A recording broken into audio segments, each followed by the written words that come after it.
Hello guys, good morning. তো কাল আগের ব্লগে তোমরা দেখেছো যে আমরা তারকেশ্বরে এসেছি। তো এটা তার পরের দিনকে সোমবার। তো আজকে আমরা এখানে পুজো দিতে এসেছি তারকেশ্বরের মন্দিরে। তো সকালবেলা ঘুম থেকে উঠে স্নান করে সবাই চলে এসেছি, আর এই যে মন্দিরের ভেতরে চলে এসেছি। এখানে দুটো ঠাকুর ছিল, তো সবটার মধ্যে পুজোটাও দেওয়া কমপ্লিট। তো আমরা ঘরে চলে এসেছি রুমে। তখন হোটেল থেকে চেক আউট করে আমরা এখন বেরিয়ে যাব।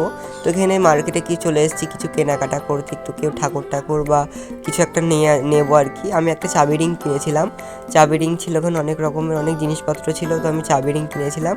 আর এখান থেকে এখানে আচারও ছিল, বিভিন্ন রকমের আমের আচার, কুলের আচার, অনেক রকমের আচার ছিল। তো আমরা যেহেতু পুজো দিয়ে এসেছি, তো সকালবেলা কিছু খাওয়া হয়নি, তো আমরা এখানে ব্রেকফাস্টটা করে নেব।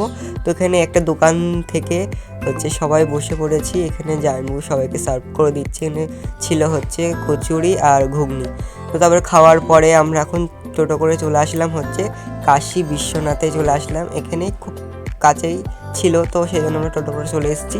তো এই জায়গাটা খুবই সুন্দর, মানে নিঃশব্দ, মানে খুব সুন্দর একটা পরিবেশ, মানে ভালো লাগছিলো বেশ। তো তারপরে চারিদিকটাই ঘুরে তোমাদেরকে দেখাচ্ছি। তো দেখো, খুব ভালোই বেশ পার্ক টাইপের মতো রয়েছে। আর এখানেই ছিল বাবা ভোলেনাথ। তো এখানে অনেক কটা ছবি তুলেছি, সেগুলো তোমরা দেখতে পাবে। আর এই যে পুরো ভিউটা তো জাস্ট অসাধারণ লেগেছে। তো আমরা এখন বাড়ি চলে যাব। তো ভিডিও যদি ভালো লাগে তো প্লিজ চ্যানেলটা সাবস্ক্রাইব করো, লাইক করো। তো দেখা হচ্ছে নেক্সট ব্লগে, বাই।